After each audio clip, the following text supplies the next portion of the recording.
helping you look good when you use his name in other academic settings. To put this in language of Bourdieu, I'm helping build your cultural capital. I'm helping you anticipate profits on the market of academians. I actually happen to know Bourdieu.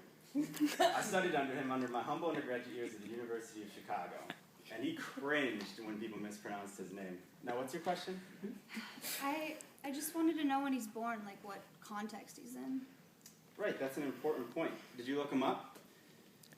It should be in every good student's habitus to find out who the authors are, what their background is, how many kids they have, what their social security number is, and who their audience is.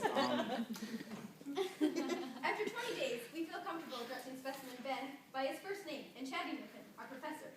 This is especially telling since professors are figures with whom students would typically feel hesitant conversing. The fact that we can do this comfortably is evidence that he has successfully created a charismatic, informal, yet respected front. Using gotta and man, Ben puts himself on the level of his students. By saying shut up and y'all, Ben breaks the formal norms of professor-student dynamic. He loosens his bureaucratic authority and creates charismatic authority. Specimen Ben takes attendance every day and makes it a mandatory part of our grade. This helps make our class more cohesive. We can count on all of us being here and being invested. This is one way the structure of Specimen Ben's class creates an open class atmosphere. Ben's use of jocular criticism helps to create an open, fair game atmosphere. He calls us friends, uses our names, uses informal language, and mocks the students, all creating an open atmosphere. By putting us in a circle, he causes us to coordinate our places to work together to create a united collective image. This is how Ben makes our class an interpretive community. Species Ben corrects us, our pronunciation, and in doing so, we see him as smart. He makes himself look cultured, prestigious, and sophisticated, which builds our trust in him as a professional leader. His front conveys knowledge, and his use of name-dropping and important connections serve to build his cultural capital and prestige on our market. Another way Ben establishes himself as an effective rhetorician, as noted on the Invisible newsletter, is through creating a unique class atmosphere, as demonstrated as follows. Can anyone help her out? Wait. French sociologist, 1930, 2002. Yes, I love it. All right, I'm taking notes on what y'all are saying. Make sure you guys take notes too. God, do any of these markers work? Ben? Oh, yeah. Do we have to do the DQ if we already used the theory from this week's readings in our LRE? Yes, because you're going to want to use them for your BRE too.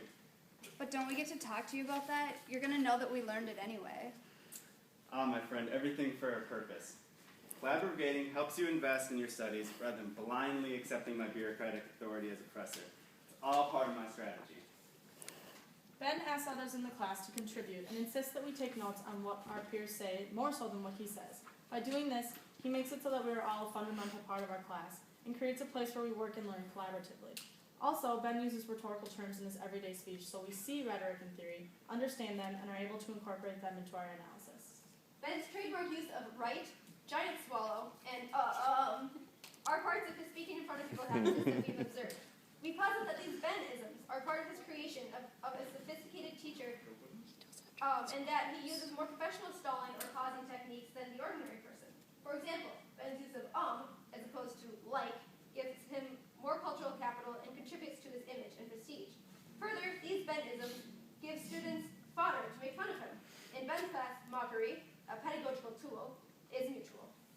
By throwing markers, Ben exposes something about his physicality, something outside of the normal formal teacher habitus.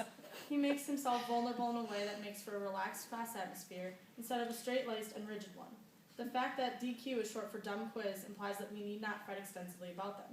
Again, this is a rhetorical tool he uses to hint at the kind of atmosphere he aims to create, an open, comfortable, yet pro-learning class environment. Ben's use of acronyms helps situate us in his IC. This is part of his strategy of condescension. He employs informal language despite his formal, bureaucratically legitimate role. He puts himself on our level. We conclude today's convention now.